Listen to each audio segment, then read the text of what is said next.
මේ තියෙන්නේ 2026 A level කරන ළමයෙක් මේ වෙනකම් ජූලි මාසේ එයා පාඩම් කරපු පැය ගාන නෝට් ඩවුන් කරපු පොතක්. ලාස්ට් පේපර්ස් දෙපාරක්වත් කරලා යන්න ඕනේ. දැන් දවසේ මම මේ පාඩම් ටික අනිවාර්යෙන් රිවයිස් කරනවා. අද ලාස්ට් පේපර්ස් ටිකත් කොහොමද කරගෙන යන්නේ කියලා පොඩිවට බෙදා ගන්න දවසින් දවසට. හරි. ඉතින් අද මේ වීඩියෝ එකෙන් අපි කතා කරන්නේ එක්සෑම් එකට තියෙන මේ අන්තිම දවස් 20 කොහොමද ඔයාගේ ටයිම් එක මැනේජ් කරගන්නේ. එහෙම නැත්නම් තියෙන කාලයෙන් උපරිම ප්‍රයෝජනයක් අරගෙන හොඳ රිසල්ට් එකක් ගන්න කොහොමද? 2026 A level කරන ඔයාට මේ වෙද්දිත් ඔයාලගේ එක්සෑම් එකට තියෙන්නේ තව දවස් 20 ගානකට ආසන්න කාලයක්.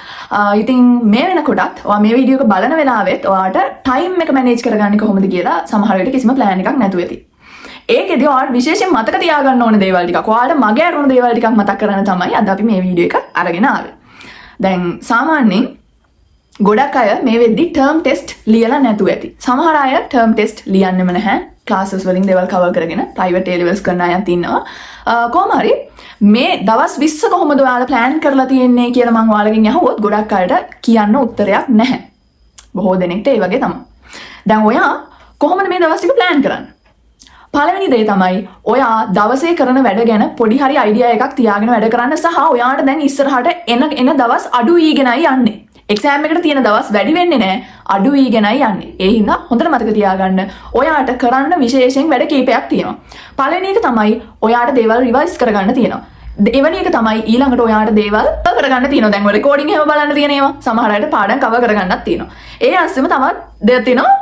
පාස් පේපර්ස් ටික කරගන්නත් ඕනේ. එතකොට මේ හැම දෙයකටම කාලය වෙන් කරන්න ඕනේ. දැන් මම ඔයාලට රෙකමන්ඩ් කරන්නේ නෑ උදේ මේ වෙලාවෙ ඉඳන් මේ වෙලාව වෙනකම් වැඩ කරන්න මෙහෙම වැඩ කරන්න කියලා.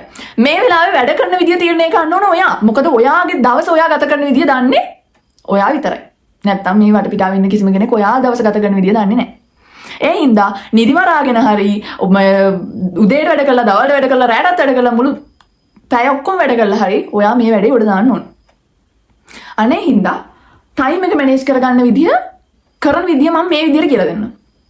ඔයා පුළුවන් තරම් try කරන්න ඔයා දවසට plan කරගන්න වැඩ ප්‍රමාණය ඉවර කරගෙන යන්න. මොකද ඔයාට තියෙන කාලය සීමිතයි. ඒ කියන්නේ මම දවසට මෙච්චර පැය ගාණක් වැඩ කරා කියලා අත බැඳගෙන නිකන් ඉන්න නෙමෙයි. වැඩ කරන්න පුළුවන් දවසට උපරිමයෙන් වැඩ කරන්න.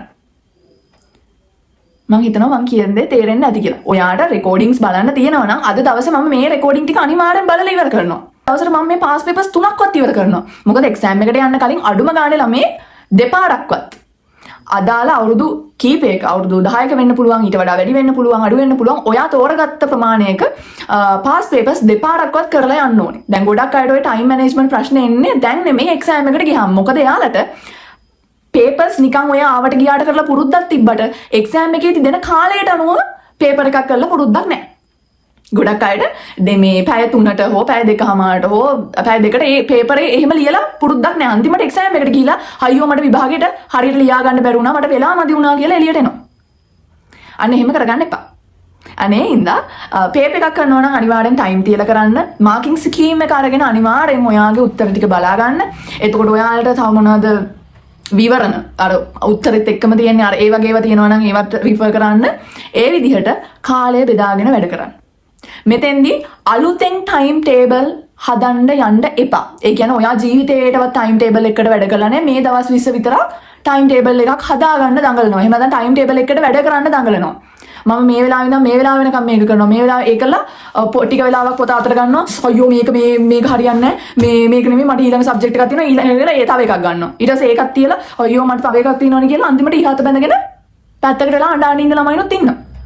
ඒ හින්දා එහෙම වෙන්නේ නැති වෙන්න සබ්ජෙක්ට් 3 ඔයාට තියෙන දැනට තියෙන වැඩ ප්‍රමාණය ගන්න, ඒක දවස් ගානකට බෙදා ගන්න, ඒත් එක්කම පාස් පේපර්ස් ටිකත් කොහොමද කරගෙන යන්නේ කියලා පොඩිවට බෙදා ගන්න දවසින් දවසට. ඊට පස්සේ මේ වැඩ ටික ගානට කරගෙන යන්න. පාඩම් කරන එකයි පාස් පේපර්ස් කරන එකයි එකට කරගෙන යන්න. මොකද ඔයා පාඩම් විතරක් කරොත් පාස් පේපර්ස් කරන එක ඔයාට මගේ අරින්න පුළුවන්, කාලය මදි වෙන්න පුළුවන්. ඔයා පාස් පේපර්ස් විතරක් කරොත් ඔයාට සමහර වෙලාවට පාස් පේපර්ස් වලින් අහු නොවුණු කොටස් තියරි කොටස් අර පාඩම් කරන අස්සෙන් එහෙම අහු වෙන්න තියෙන chance එක අඩු වෙන්න පුළුවන්. ඒ හින්දා ඒ දෙකම බැලන්ස් එකේ යන්න.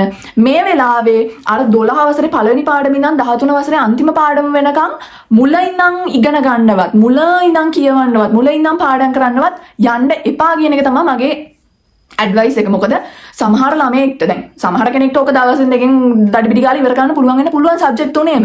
ඒ වුණාට තව ළමයෙක් ඕක try කරන්න ගිහිල්ලා ලොකු අමාරුවක වැටෙන්න පුළුවන්.